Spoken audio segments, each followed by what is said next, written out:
আসসালামু আলাইকুম। আজকে আমরা পিরিয়ডিক টেবল অর্থাৎ পর্যায় সারণীর পর্যায়সমূহ সম্বন্ধে জানব। আমরা সকলে জানি পর্যায় সারণীতে মোট 7টি পর্যায় রয়েছে। প্রথম পর্যায়ে হাইড্রোজেন থেকে শুরু করে হিলিয়াম পর্যন্ত মোট 2টি মৌল রয়েছে।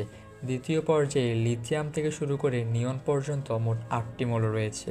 তৃতীয় পর্যায়ে সোডিয়াম থেকে শুরু করে আর্গন পর্যন্ত মোট 8টি মৌল রয়েছে।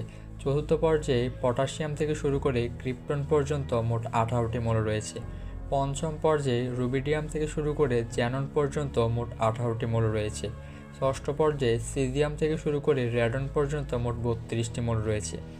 সপ্তম পর্যায়ে প্রান্সিয়াম থেকে শুরু করে ওগানাসন পর্যন্ত মোট 32টি মৌল রয়েছে। মৌলের সংখ্যা অনুযায়ী পর্যায়গুলোর কিছু কিছু নাম দেওয়া হয়েছে। যেমন প্রথম পর্যায়টিকে বলা হয় অতি সংক্ষিপ্ত পর্যায়।